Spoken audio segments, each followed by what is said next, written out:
Hello there. So we've seen how difficult it is working with organometals. We love them, we hate them, and it's very frustrating working with those things, cheminformatically, of course. And very often they end up in this pile of rubbish at the end of our molecular processing pipeline, and we happily ignore them. But it shouldn't be like that, and probably can't be like that anymore. Actually, we want to do several things with organometallic structures. We want to register data about them in a more standard and fair way if possible. More importantly, we want to search about those data, okay? Putting things in a box is not very useful, and we want to search about their context of usage, read catalysis. Let's obviously, we want to compare organometallic entities with each other, tell them apart, and this leads to designing on properties. And Cas number is not the property, and that's what we're doing too often. Luckily, we don't have to shy away from organometals anymore. There's no good reason anymore for that. We have fairly good support in RDKit for organometals. Multicentric bond can be used to describe hapticity. Dative bonds can describe denticity pretty nicely. This works pretty well across the periodic table, some quirks, but very, very good ground and solid foundation. We have an algorithm to calculate oxidation numbers once the charge and the valence and the bonds are correct. So this should come just after the work that Jan described this morning. The problem still remains on having chemists agreeing on how they have to sketch the structure in the first place, okay? If you put 3 chemists in a room, you get 5 different representations of the same organometallic structure, and that's not the problem. We can get away with cheminformatics. So we're trying a different approach, and we ask ourselves, what is the way of sketching a structure that leads to the least amount statistical of errors, mistakes, and contains the highest amount of useful information? So we discarded the disconnected description because, yeah, we lose the bonds, and the magic of the catalyst is in the bond. So we discard this. Covalent and ionic representation can be equivalent if they are correct, and that's the trick. We realized that with the small experimentation, that ionic representation using dative bonds and haptic bonds described as dative leads to a least amount of errors and discussion and arguing with chemists and chemists with each other. And because things are explicit, you have to explicitly charge balance, and this worked particularly well. So if you get the structure right, either from a person or from Jan, what you can do, you can look around the metal centers and you can start describing what you find there. So you can create a set of annotations on the centers that speak to a chemist, and you can even encode as a fingerprint. But the purpose was to create a data model based on a chemistry-aware ontology that we could project and feed into a database to support searches of terms that, again, speak to a chemist. Properties about the metal, properties about bonding with ligands, and properties about the ligand. So we have this thing into a database, it's a Mongo database, and we are beta testing this. We're going to release this piece of work in fall. Again, we're not late about this, but if any of you wants to join or want to participate to the beta testing, please reach out. And if you want to see what your favorite organometallic structure looks like into this annotation system, reach out to me and we can work it out together. Thanks for your attention.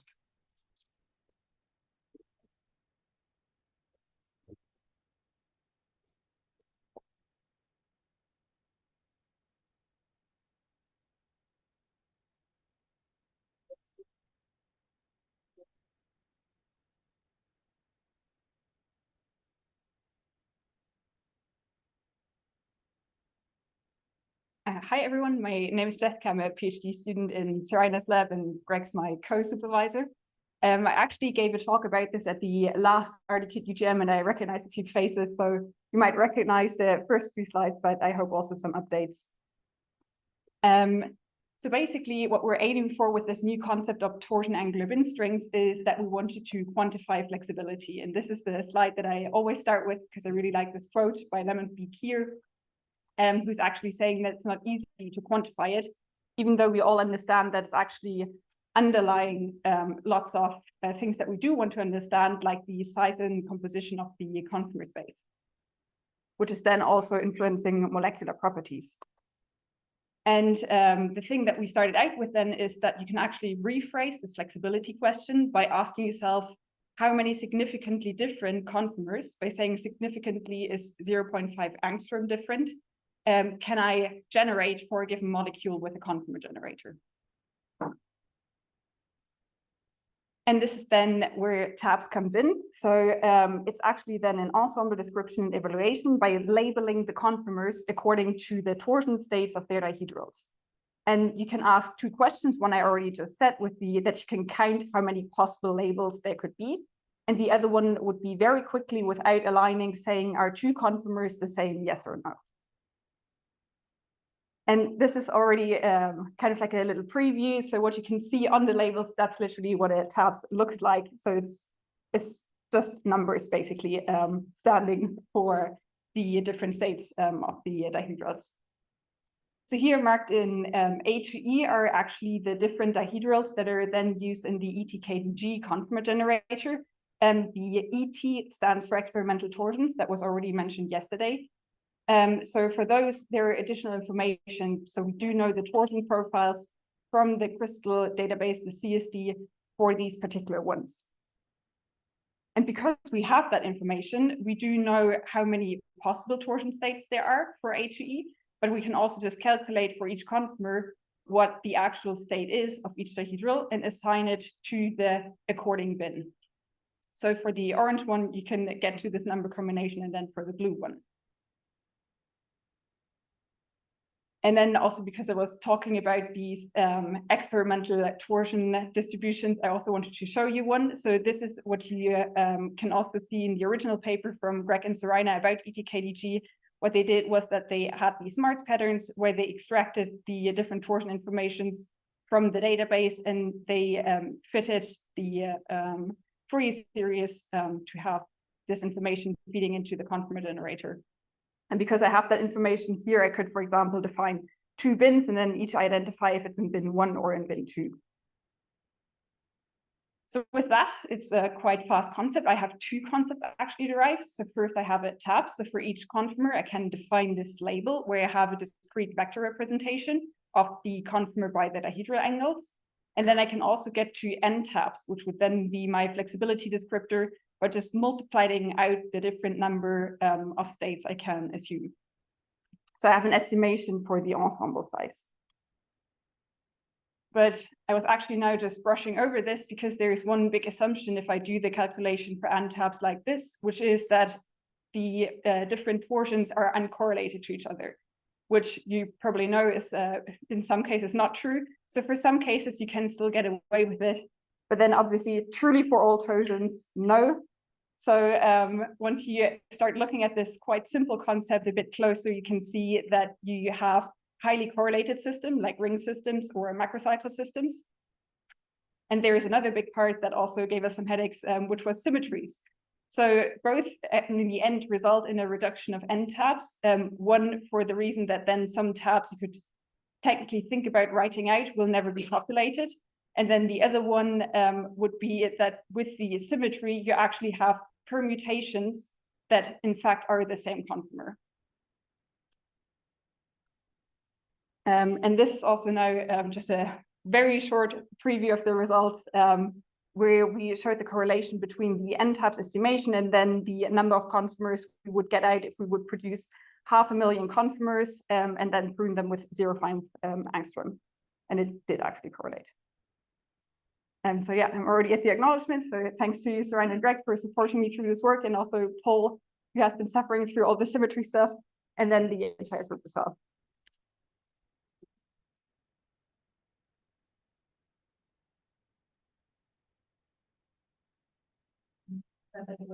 I'm really sharp. I don't know how to do that. That's happening. And now how? Thank you.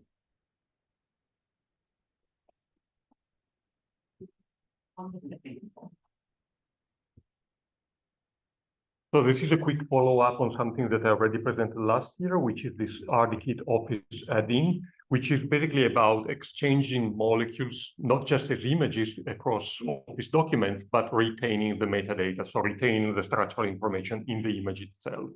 You can both use it to transfer through clipboard or to export into files. And you can also embed these metadata-rich PNG images programmatically, for example, from Python using the PPTX module, or from JS using something like PPTX Gen.js, if you want to generate, for example, a PowerPoint from your web app.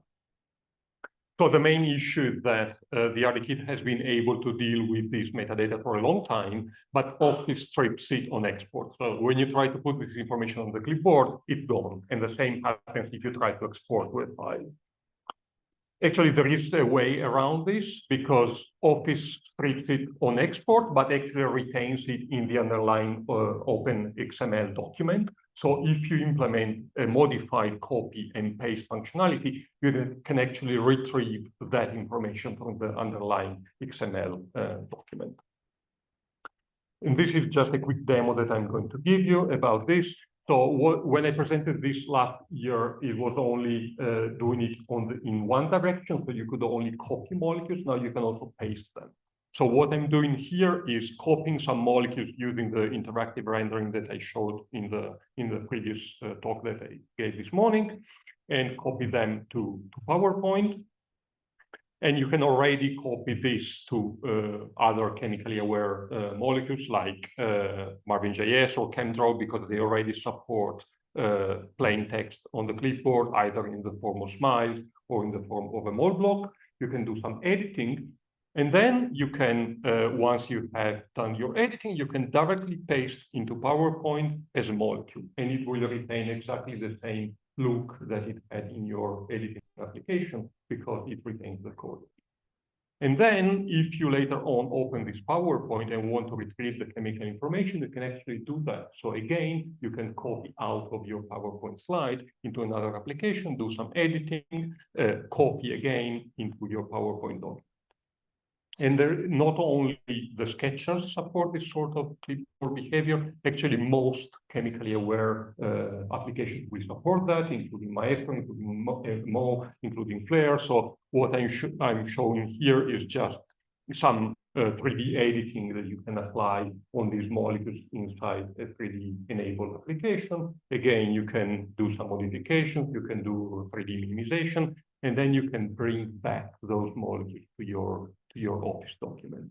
What I'm showing here is limited to PowerPoint, but actually it is not limited to PowerPoint.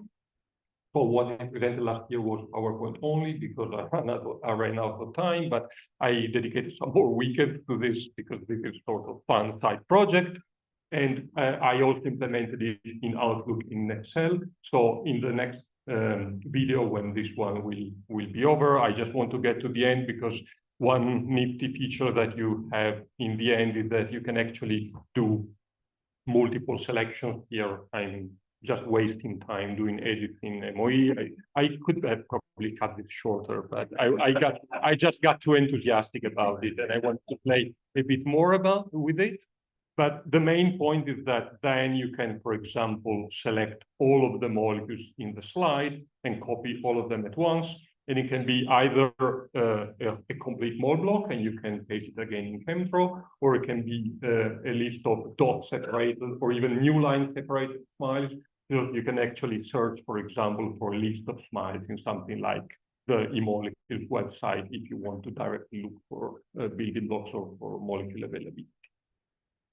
So coming to the Excel part, here I just imported a CSV file right from Campbell. So you have a column with all the smiles, and a request that comes every now and then is, can I visualize those as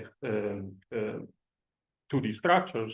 And usually you have to do this externally, either in a Python notebook or maybe in KNIME. Now you can do it directly in Excel because you just select convert to molecule and the whole column or just selected cells will be converted to a 2D layout. And this is asynchronous, so while the conversion is going on, if you have a large number of molecules, you can still use the sheet because it's still, the UI is still responsive because it just runs in the background. That's more or less all.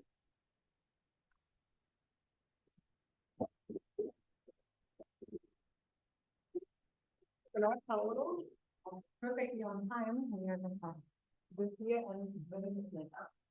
Yeah, thank you. I hope I will also be perfectly on time, but I tend to go over time, so I will try to. I will try to be. I will try to be under time. Yeah.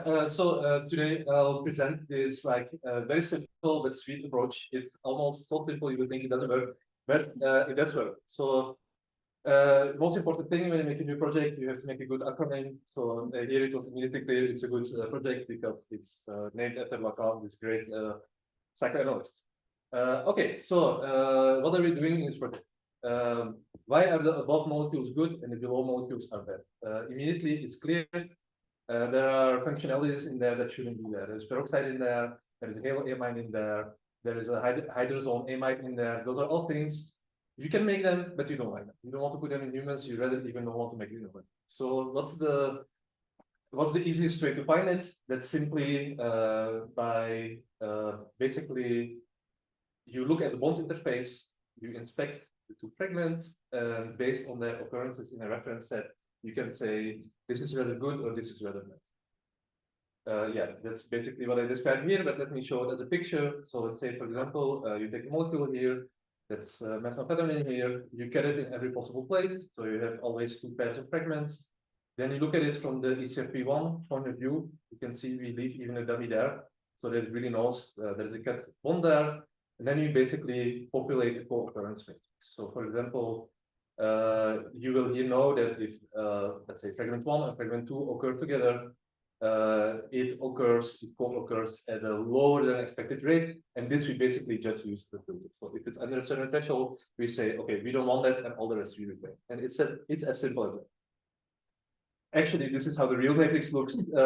You need about 1,000, 2,000 fragments for it to actually work nice. What can we use it for? Why is it nice? You can use it for medium molecules. That's very useful if you work with GAs. You need a crossover or a breeding or something like this. And actually applying this filter when recombining fragments, it works very well in taking out kind of trashy molecules. So let's have a look what it looks like. I have here the mother compound and the father compound. So that's fluoxetine and sertraline. It fragments those compounds and recombines them. And you can see there is like not quite any weird stuff in that. So what do I mean with weird stuff? So here are some of the rejects. And you can see some of it is like really horrible things, like this thing that won't be stable, you won't be able to make it. But you also have things like, yeah, you could make this, but it's kind of like not according to the norm of Campbell. Campbell is a reference set that we use here. So this is also something, it would be typical output of a generator. So it's nice that you can filter it out in like a easy, no thoughts way like this. So how to use it? I made a small package. It's easy to use. It's pip installable. I didn't put it on PyPy yet, but it's like just it has a setup.py, so you just pip install period, and it should just work. You can see it's quite simple. You import it, you load the profile, you score them all. You can highlight where the problems come from. For example, here you can see this NO bond. That's a problem. Likewise with the breeding, you put in molecule 1, molecule 2, the profile, and you get an output of the molecules you want. And that's my final slide. So I released this version 0.01 alpha. I just put it on the public GitHub today. Here's the here's QR code that goes to the same repo. And yeah, thanks to Ivan Schmello, who did a lot of feature interrelation stuff for brainstorming and inspiring this method. And that's all. Thank you.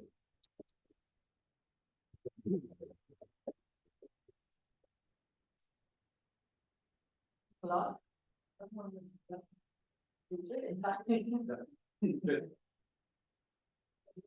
to the lightning talk for today from Tony. Are your slides all dark background? Yes.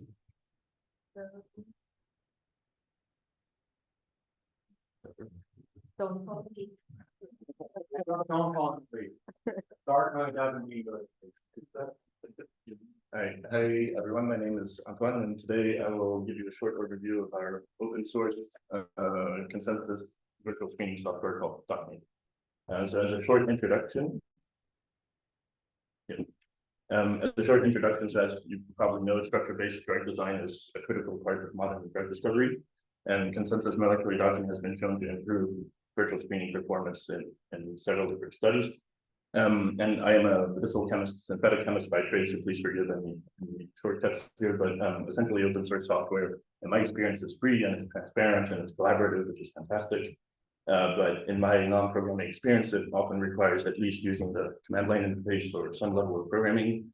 And the other side of that is commercial software is often very user-friendly, but there's some cost associated with that. And I also find that it lacks consensus ability. And so what is DocMate? DocMate is open source and free. It's also automated, so there's very little user input once the workflow has started. It's highly flexible, and we'll see that in the next few slides.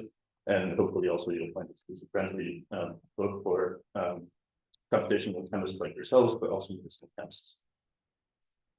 So our workflow is pretty typical of most docking workflows. So we handle library preparation and receptor preparation and automatic pocket detection. We supply 5 different docking algorithms, over 20 post-selection methods, 16 different scoring functions, and 10 different consensus methods. And as you might imagine, the full combinations of those things ends up to a pretty large number, about 540 million. And so one side of that is that the hope is that you can tailor your workflow to essentially any target or pocket that's out there. But of course, the question becomes, how do you choose? And so we also have a few advanced features. So we handle automatic debug generation if you supply a list of known active compounds for the target. And then the software will optimize its workflow to achieve the best enrichment, and actually you can set this to whatever you want. We also have automated post-quality analysis, and we also handle ensemble docking. So all that would be a moot point if the performance wasn't good, and I won't go through all the benchmarking that we did today. This is just a subset of the libpcba dataset, which is known to be quite challenging. And we significantly outperform any single scoring function, and I'm happy to discuss this over the poster later if you want more details.